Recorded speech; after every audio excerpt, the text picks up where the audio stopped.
목이 얼마나 아프든지 아무튼 그럼에도 불구하고 계절이 바뀐 이 가을 되어서 너무 좋습니다. 여러분 가을에 우리가 하나님 앞에 기뻐하고 즐거워하며 참 무엇을 해야 되겠는가?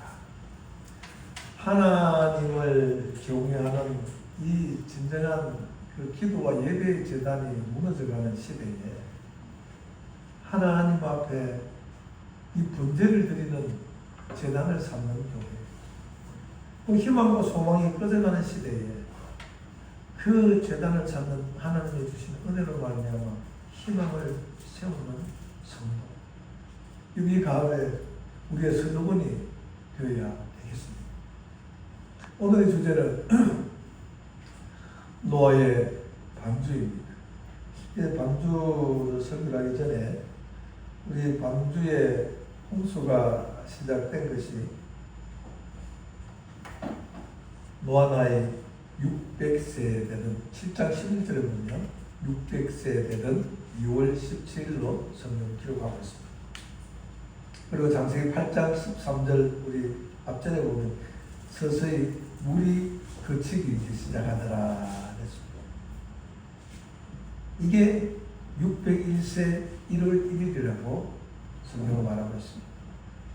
그리고 드디어 방주에서 나오는 때가 8장 14절에서 16절에 보면 601세 2월 12일이라고 성경 기록합니다.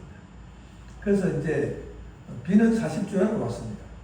비는 40일을 밤낮으로 쉬지 않고 뿌렸는데 노아와 모든 짐승들이 방주에 있은 시간은 우리가 계산해 보면 1년하고 열흘입니다.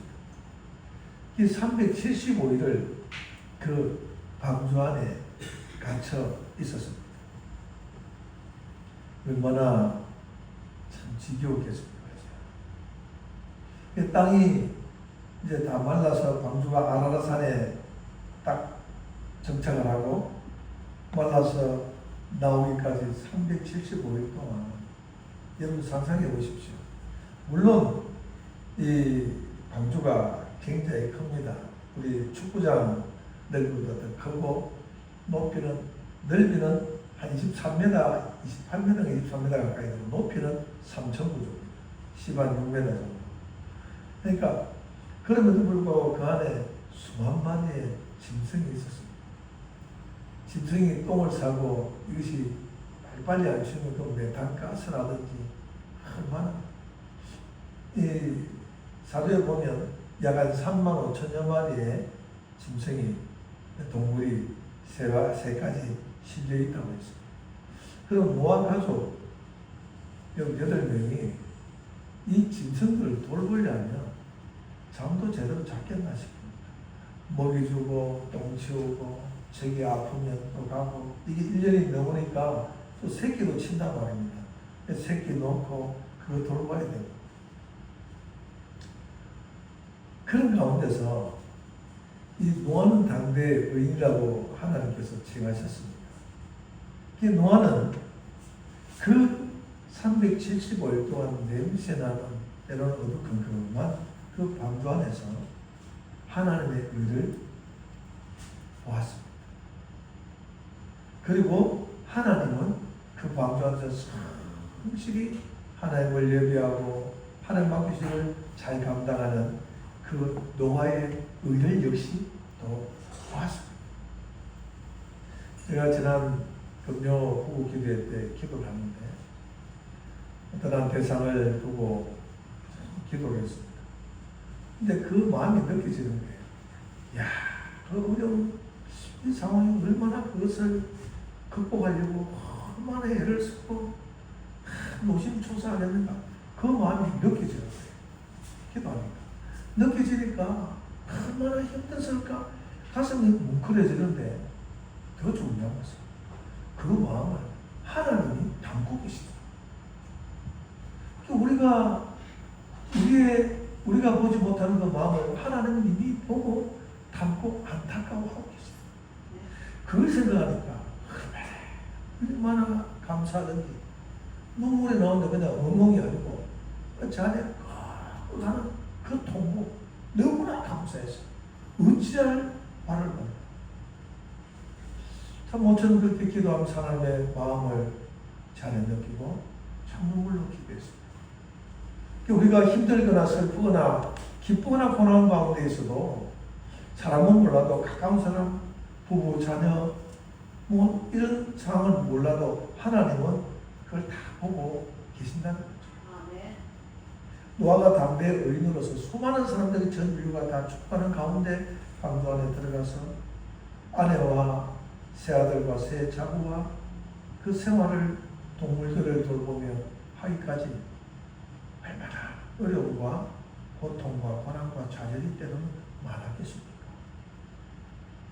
그런데 하나님은 노아는 하나님을 끝까지 바라봐 하나님은 그 노아의 의를 보셨습니다.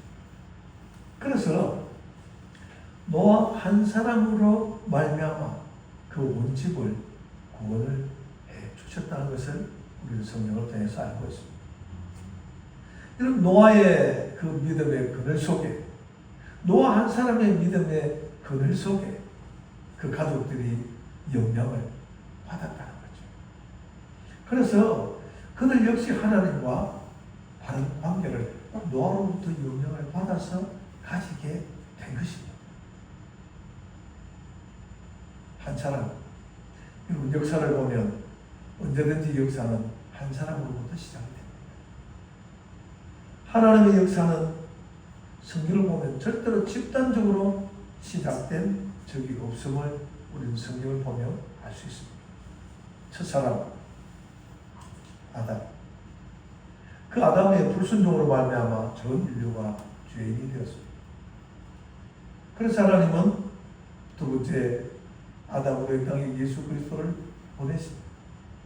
두 번째 아담으로 오신 한 사람, 그 예수님의 순종으로 말미암아 모든 사람들이 예수님을 믿음으로 구원을 얻게 되었습니다. 이것이 성경 전체의 이야기인 것이죠. 여러분, 나 한 사람이 내 가정, 내 일터, 내가 속해 있는 공동체를 허물어뜨리는 사람이 될 수도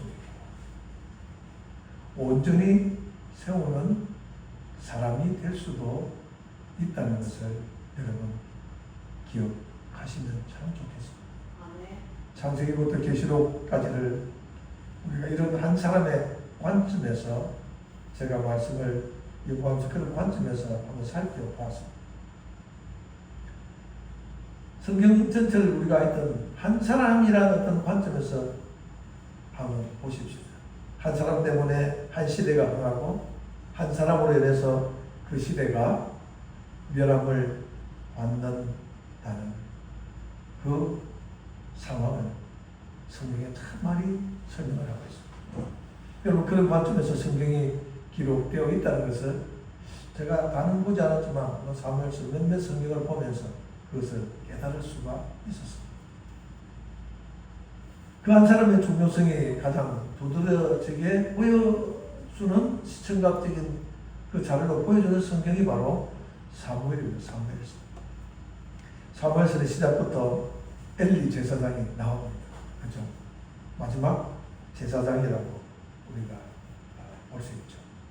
그런 참 훌륭한 이스라엘의 제사장이었습니다. 그런데 이게 나이가 들면서 사람들이 그렇게 되잖아요. 영안이 흐려지고 나이가 들면서 젊을 때 가지지 못했던 그 노역이 생깁니다. 특별히 어떤 욕심이 많이 그 사람을 지배하는가 제가 이 말씀을 준비하면서 가만히 생각해 보니까 자식들에 대한 욕심 참 이것을 버리지 못합니다. 엘리 역시 나이가 들고 영안이 흐려지면서 노역이 늘어가므로 자식들이 하나님을 모독하는 행위를 했다는 것을 사무엘서에 기록이 있습니다. 알잖아요. 그럼에도 불구하고 그 자식 때문에 하나님의 법을 위반합니다. 그리고 그 스스로 하나님의 법 위에 선 사람이었음에도 불구하고 하나님의 법 위에 서지 않습니다. 이제 사사로이 하나님의 법을 왜곡합니다. 지금 이 땅에 돌아가는 사태도 그렇죠. 이 조국 대한민국의 근간이 되는 헌법이 세워져 있음에도 불구하고 자신의 욕심 때문에 그 헌법을 법대로 지키지 않고 법을 왜곡하여 만들어서 분림하려는 세력들이 이 자유민주주의를 헛되고 있습니다. 성경에 우리가 사건들을 자세히 보면 항상 그 시대상과 너무나 딱 떨어진다는 것을 너무 압니다. 그러면서 우리는 그 결과가 또 어떻게 되는지 분명히 알기에 어지러운 현실의 삶 속에서도 소망은 오직 하나님께 두고 살아가는 것입니다. 이 엘리 제사장의 결과가 어떻게 되었습니까? 제사장이 그렇게 타락되니까 블레셋과의 전쟁에서 이스라엘은 하나님의 임재 상징인 하나님의 법궤를 빼앗깁니다. 그리고 그 전투에서 한나라시의 홈니와 비라스 두 아들이 전사를 하게 됩니다. 그래서 그 소식을 들은 엘리는 놀라서 벌떡 일어나다가 넘어져서 목뼈가 부러져서 그 자리에 죽고 갑니다. 그리고 그 소식을 전해들은 자신의 며느리는 그 충격적인 소식을 듣다가 사상하면서 자신이 죽고 갑니다. 여러분, 한 사람이 잘못함으로 온전히 하나님 앞에 서지 못해서 온 가정이 패가망신했다는 결론. 우리는 이 결론을 가지고 이 시대의 흐름들을 봐야 될 것입니다. 그런데 그 가족만 패가망신한 것이 아니죠. 우리가 사무엘서를 보면 엘리 제사장 때문에 그 시대에 이스라엘이라는 하나님이 택한 신앙 공동체가 휘청휘청 터졌음을 알 수 있습니다. 이 엘리와 대비해서 한 사람이 또 나오죠. 누굽니까? 한나라는 나약한 여인과 그 아들 사무엘. 근데 하나님을 경외하던 어머니로부터 사무엘이라는 아들 선지자가 나옵니다. 그래서 사무엘서는 서두부터 그 두 사람을 대비해서 보여주고 있습니다. 이제 사무엘서가 끝이 나고 돌아가면서 이제 말미에 가면서 이제 또 대비되는 두 사람이 나옵니다. 참 성경에 중요합니다. 설교로 어떤 주제 가운데 가장 아마 많이 나오는 주제 가운데 한 이야기가 아닐까 생각합니다. 그 다음으로 대비해서 보여주는 두 사람이 있습니다. 바로 이스라엘 초대 왕 사울 왕입니다. 처음에 왕으로 그는 초대될 때 나는 당당한 자격이 없습니다. 그렇게 고소할 정도로 이게 겸손한 사람이었습니다. 그는 키가 이스라엘 보통 사람들보다 이 머리 하나가 더 크고 굉장히 기골이 장대하고 잘생긴 사람이었다고 성경은 이야기합니다. 얼마나 겸손했습니다. 그런데 이 사울이 나이가 들어가면서 권력에 맞섰다. 그러다 보니까 사람이 변합니다. 어떻게? 교만합니다. 교만하다 보니까 하나님의 법을 쫓지 않습니다. 이 선악과를 따먹은 인간의 아주 좋지 못한 본성입니다. 누구나 그렇습니다. 우리가 작은 어떤 권세 있을 때는 그걸 가지고 성실하게 살아갑니다. 근데 큰 재물이 들어오면 큰 권세가 주어지면 이 재물의 맛과 권세의 맛을 보게 되면 이것은 매료가 되어서 그것이 종이 될 거예요.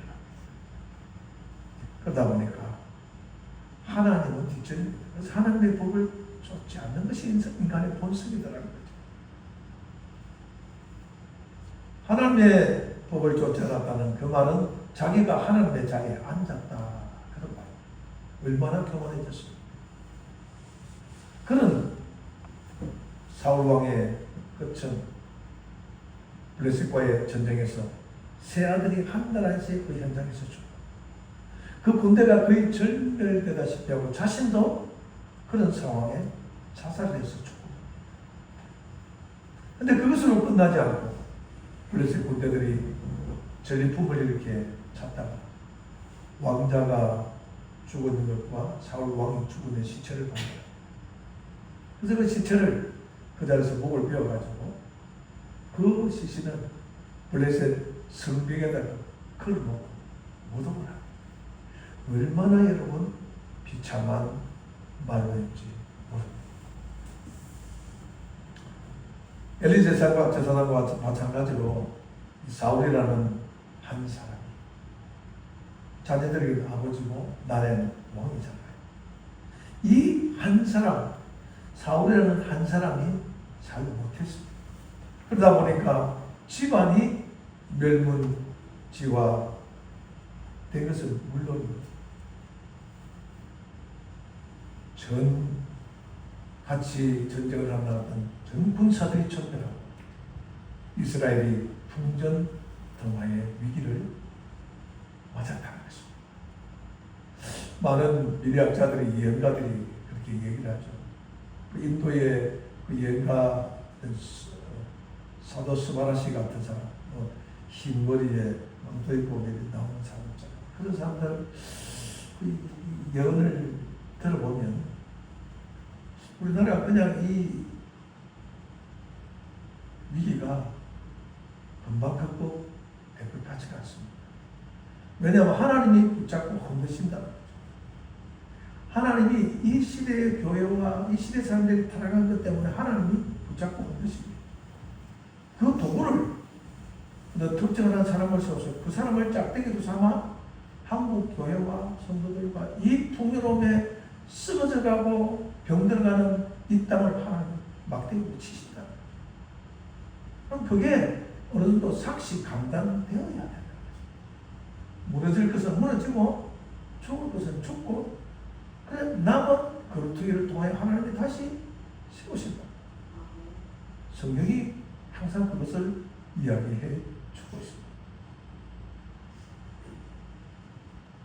그런 상황 속에 사울과 대비되는 사람이 누굽니까? 다윗입니다. 그는 절대적으로 하나님을 순종한 용사요, 왕이요, 목동이었습니다.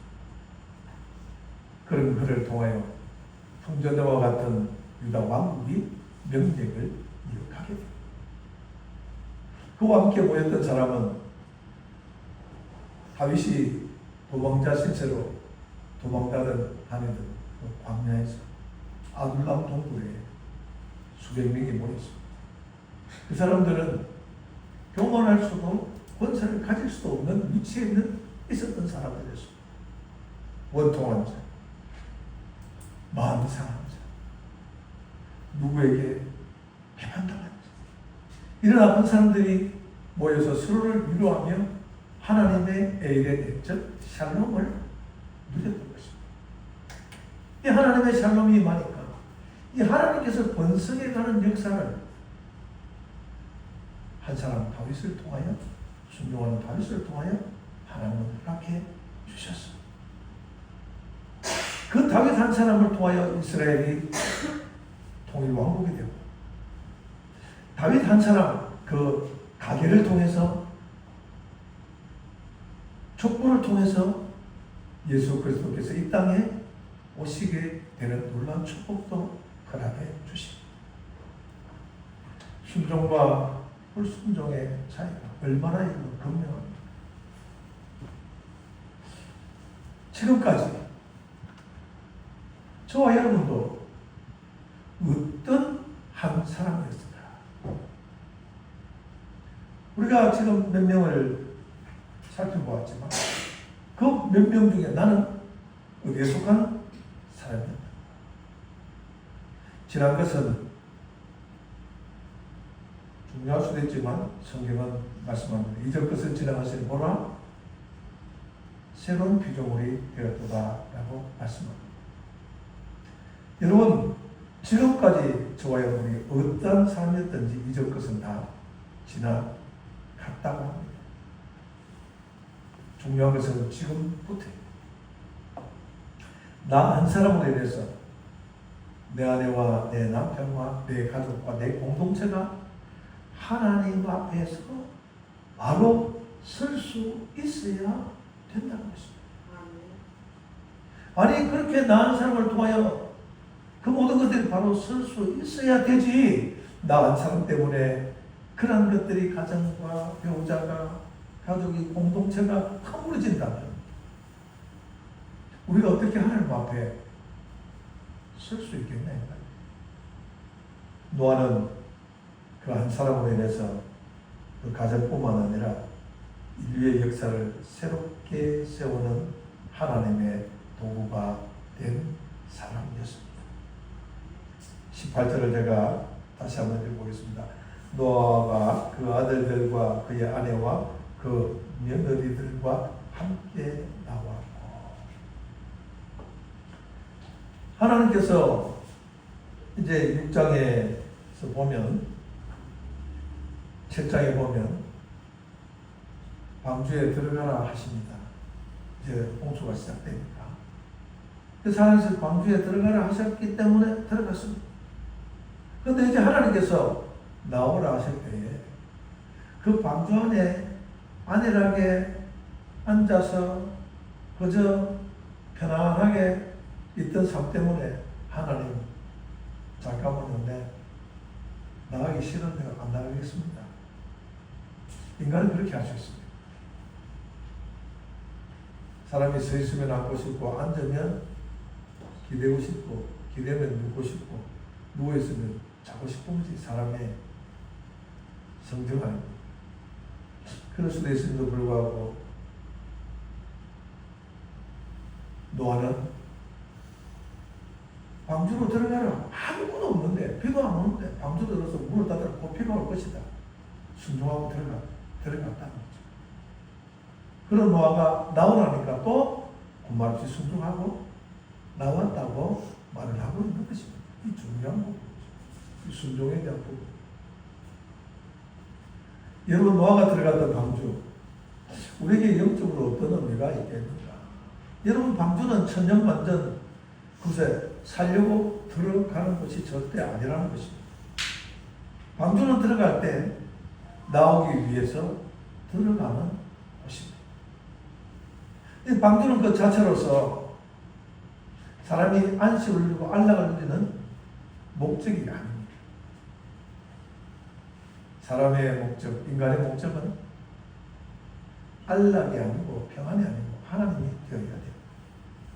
그래서 인간의 목표는 이 세상 속에 하나님의 뜻을 이루는 것이 우리 사람의 목적과 목표가 되어야 된다는 것이죠. 그렇기 때문에 하나님께서 들어가라 하실 때가 있습니다. 방주로 들어가라 하실 때는 들어가야 돼요. 그렇게 들어갔지만 하나님이 어느 때인가 나의 의지와는 관계없이, 환경과 상황과 조건과는 관계없이 하나님이 나오라고 하실 때가 있습니다. 그 나오라고 하실 때 나오는 것이 하나님을 믿는 자의 충성되고 헌신된 도리인 줄로 여러분 꼭 기억할 수 있기를 바랍니다. 오늘날 교회를 가리켜서 세상 속에 방주라고 하죠. 그래서 교회는 방주인 것입니다.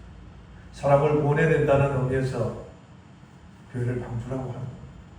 여러분, 우리가 잊어서는 안 되는 것이 이 방주는 그 안에서 우리끼리만 평안히 아름답게 천년만년 누리고 살기 위해서 있는 것이 아닙니다. 그래서 보낸 것이 아닙니다. 이 방주, 현대교회는 들어왔다가 나가기 위해서 있는 것입니다. 교회를 떠나라 이런 말이 아닙니다. 절대 그렇게 은혜 받으시면 안 됩니다. 여기에 들어와서 예배를 드리고, 여러분 주일에 한번 수요일에 오시는 분도 오후 예배에 오시는 분도 계시지만 주일에 한 번씩 하나님의 인재를 경험합니다. 그 인재 속에서 하나님의 말씀을 듣고 하나님의 뜻과 생각을 품어서 하나님을 향한 고정된 시선으로 그 마음을 품고 어디로 나가야 돼요? 세상으로 나가는 것입니다.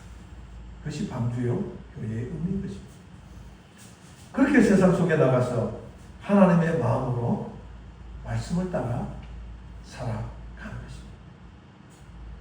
내 가정, 내 일터를 여러분 내 삶의 영역 속에서 하나님의 뜻대로 만들어가고 그렇게 행하며 살아가는 것입니다.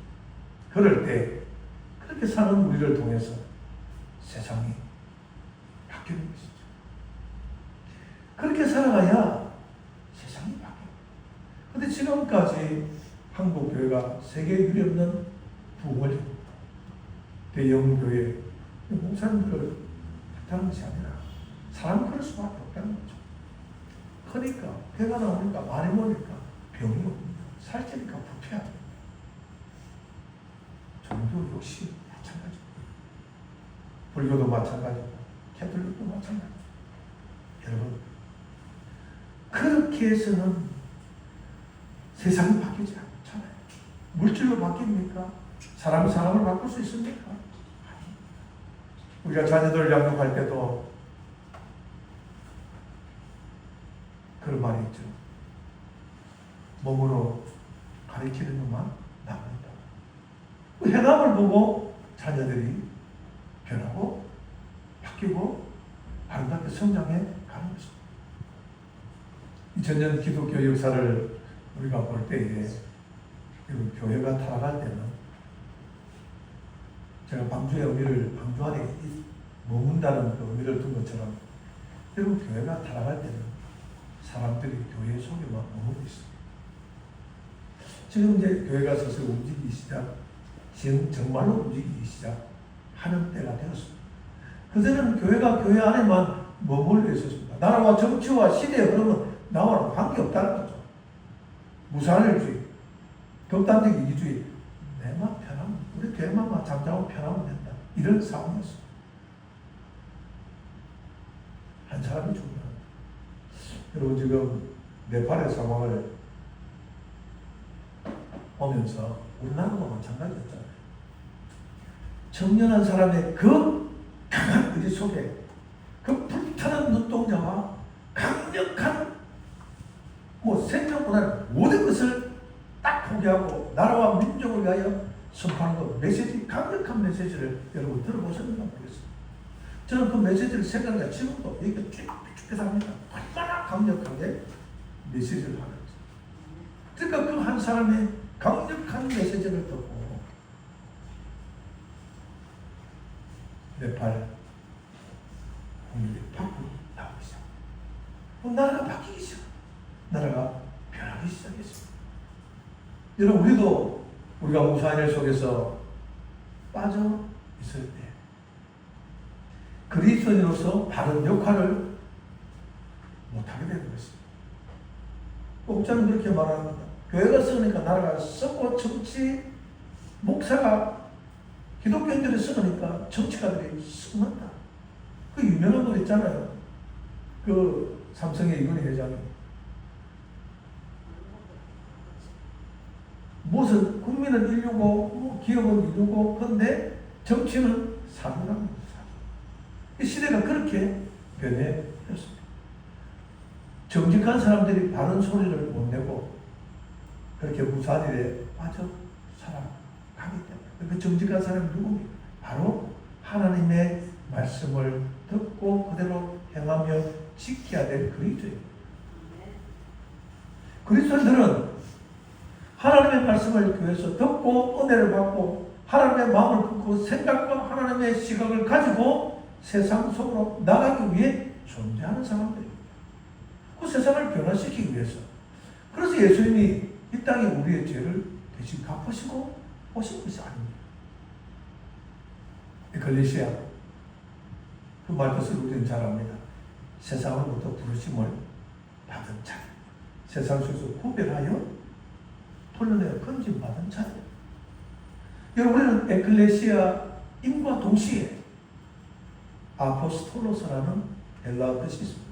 여러분 잘 아실 겁니다. 바로 보내심을 받은 자라는 뜻입니다. 우리는 부르심을, 그 원탁함에서도 부르심을 받은 자인 동시에 들어오라는 거죠. 동시에 우리는 나가는 자들. 부르심을 받은 동시에 우리는 보내심을 받은 자들. 그러면 정확하게 나오죠. 왜 우리를 부르셨는가? 보내시라고. 어디로? 세상. 그러나 여러분, 나가죠. 나한테 내 힘으로 됩니까? 내 힘으로 다 되지 않습니다. 그렇기 때문에 방주가 존재하는 것입니다. 또다시 와서 예배를 통해 주시는 은혜 안에서 새로운 힘을 얻고 또다시 아포스토로스 보내심을 받아서 나가는 것입니다. 세상 속. 여러분, 오늘도 우리가 모이는 목적은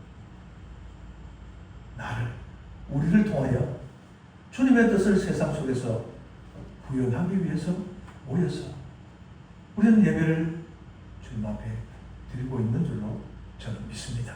아멘. 19절을 읽어보겠습니다. 땅 위의 동물, 모든 짐승과 모든 기는 것과 모든 새도 그 종류대로 방주에서 나왔더라. 얼마나 시원하겠습니까? 375일, 1년하고도 열흘, 그 긴 날 동안 방주 안에 있다가 문을 활짝 열고 밖으로 모두 나가라니 짐승도 새도 사람도 얼마나 좋았겠습니까? 맑은 거. 저는 특별히 좀 냄새에 민감한 사람. 그래서 교회에서 들어와서 냄새가 좀 나면 문 열고 또 뭐 버리고 환풍기를 돌리고 선풍기를 돌리고. 그런데 그 안에 35,000마리가 새끼를 치고 1년 동안에 갑자기 됐을 거 아닙니까? 얼마나 메탄가스 냄새가 뭐 요즘처럼 방주 안에 뭐 샤워 시설이 있었겠습니까? 얼마나 몸이 찝찝했겠습니까? 여러분 같으면 방주에서 나왔다. 뭐 못하겠습니까? 예. 저도 샤워장이나 뭐 샤워장에서 목욕탕에 가든지 뭐 그뿐이겠습니까? 할 것이 얼마나 많겠습니까? 1년 열흘을 제한된 공간에서 매일 짐승들을 먹이고 오물을 치우고 그 얼마나 여러 힘든 노동 속에서 살았겠습니까? 그런 사람들이 나와서 제일 먼저 한 것이 있습니다. 그래서 노아는 당대의 의인이라고 한 것입니다. 20절을 한번 보겠습니다. 노아가 여호와께 제단을 쌓고 모든 정결한 짐승과 모든 정결한 새 중에서 제물을 취하여 번제로 제단에 드렸더니 목욕탕에 간 것이 아니고 사우나에 간 것이 아니고 맛있는 떡볶이집에 간 것이 아니고 제단을 쌓았다는 것입니다. 여러분, 그래서 노아가 놀라운 믿음의 사람이라는 것입니다. 먼저 자기 육신의 아내를 추구한 뒤에 사람이 예배를 드리잖아요. 바쁘고 급한 데 있으면 여기 해놓고 기도하고 여기 해놓고 또 교회 좀 늦어도 급한 데 해놓고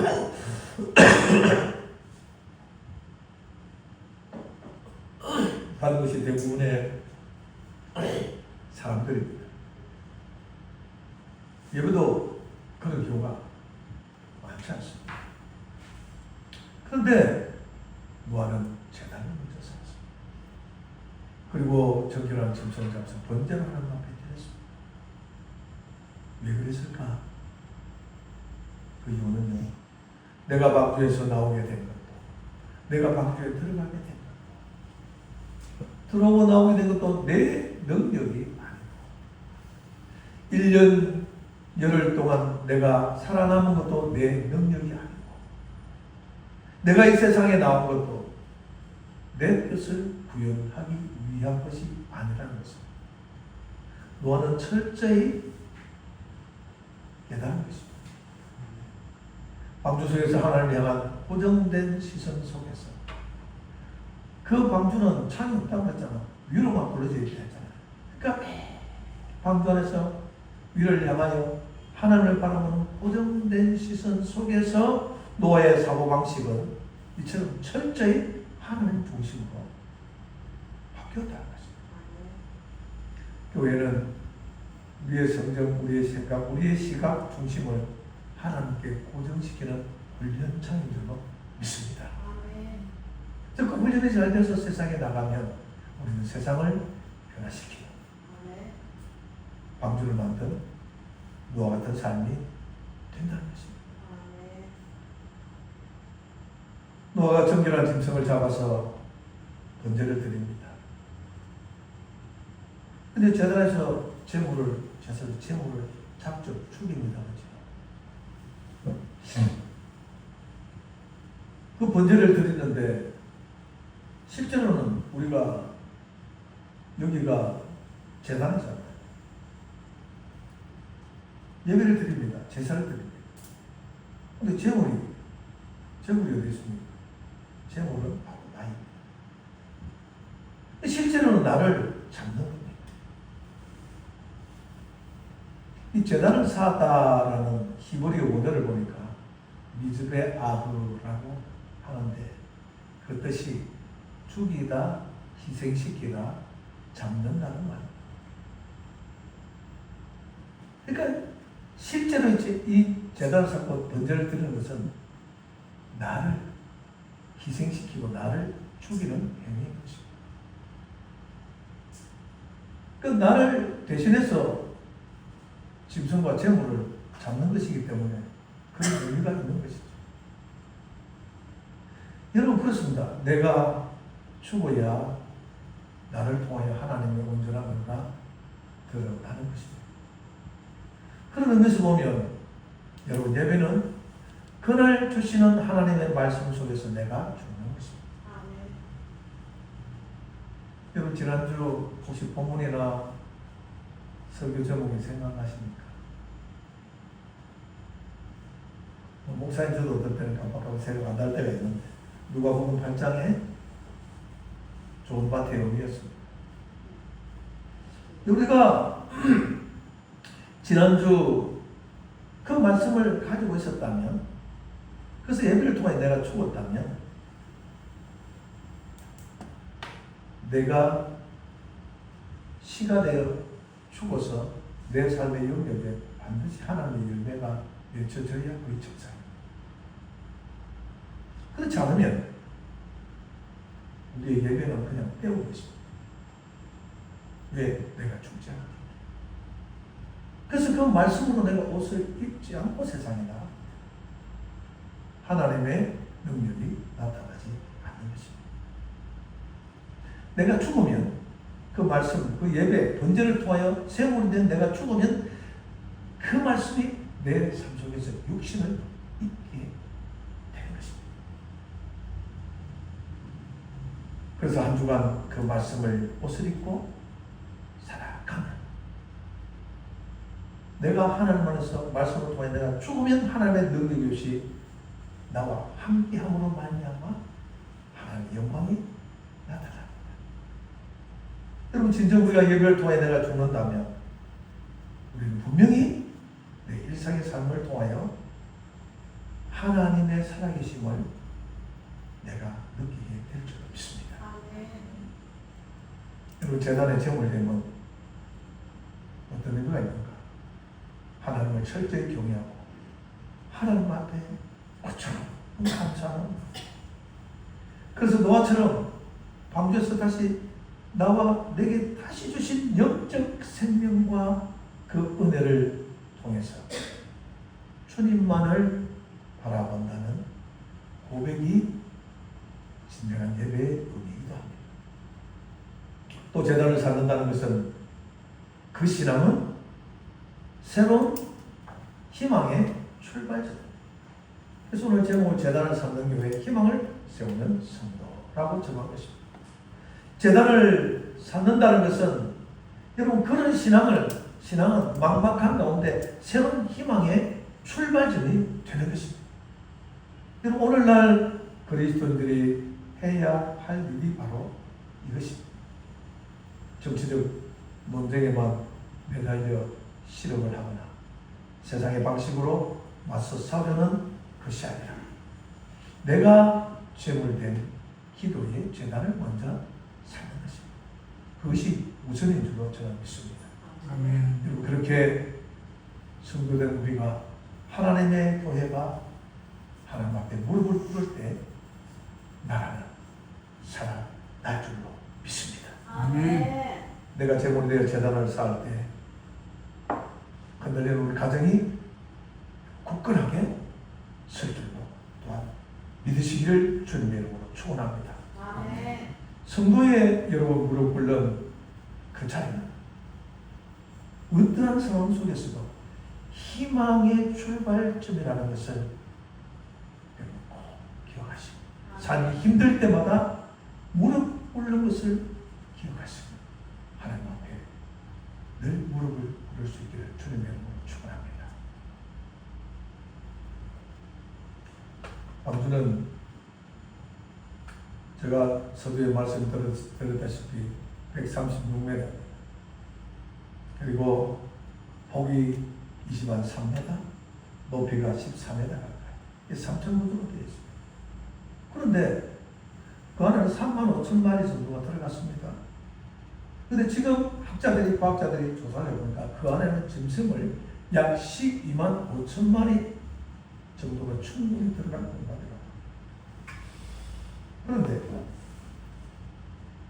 하나님께서는 노아로 그 오랜 세월을 왜 그 크게 짓게 하였을까?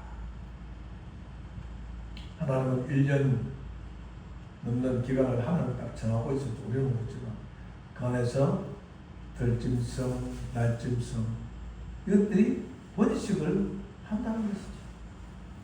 그래서 하나님께서는 새끼를 낳는 것까지 감안을 해서 밤중에 그렇게 크게 짓게 하셨다는 것입니다.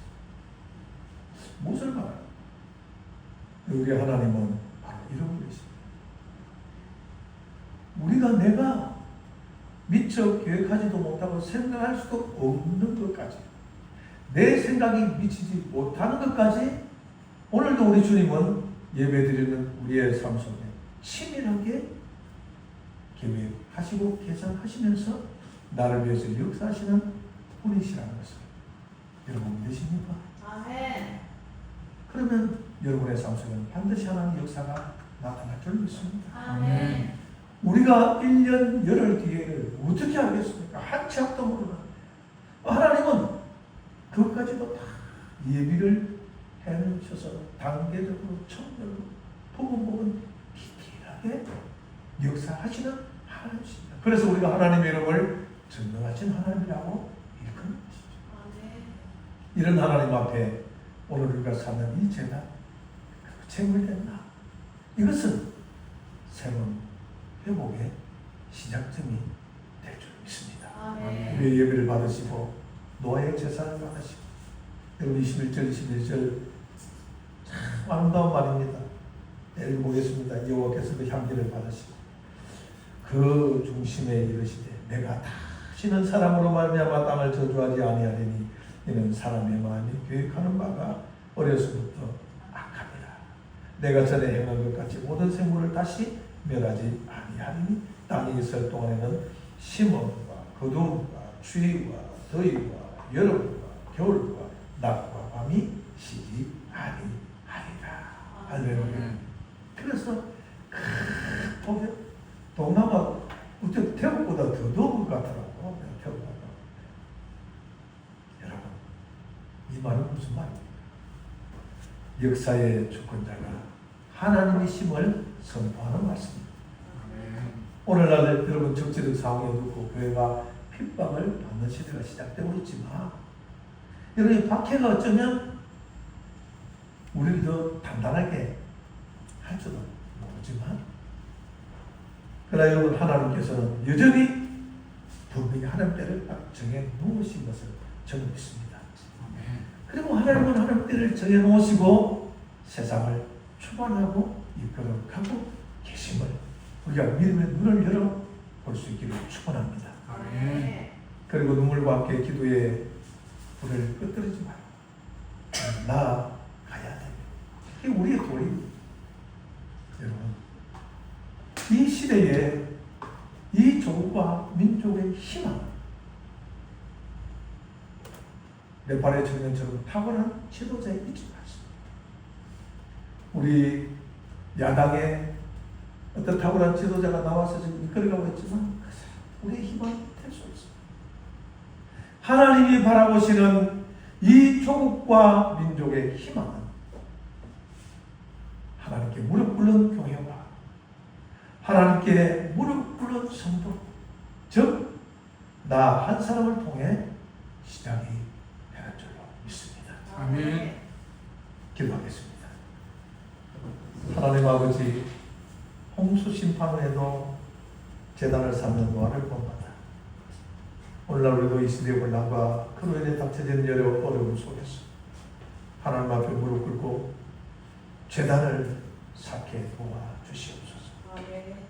오늘 이 자리에 제물되어 제단을 쌓는 우리를 통하여 이 나라의 희망이 다시 세워지고 우리의 눈물의 기도를 통하여 우리의 가정에 소망이 넘쳐나게 하옵소서. 아멘. 노아가 하늘을 향한 눈이 있어 하나님만을 바라보며 신뢰했듯이 오늘 우리도 하나님 아버지만이 역사의 통치자 되심을 믿으며 오직 주님의 은약을 붙들고 나아가게 하여 주옵소서. 아멘. 그런 저희를 긍휼히 여겨주시고 이 나라 이 민족 가운데 이 교회 가운데 놀라운 세를 행하여 주실 주님을 찬양하며 감사하고 예수님의 이름으로 기도드리옵나이다.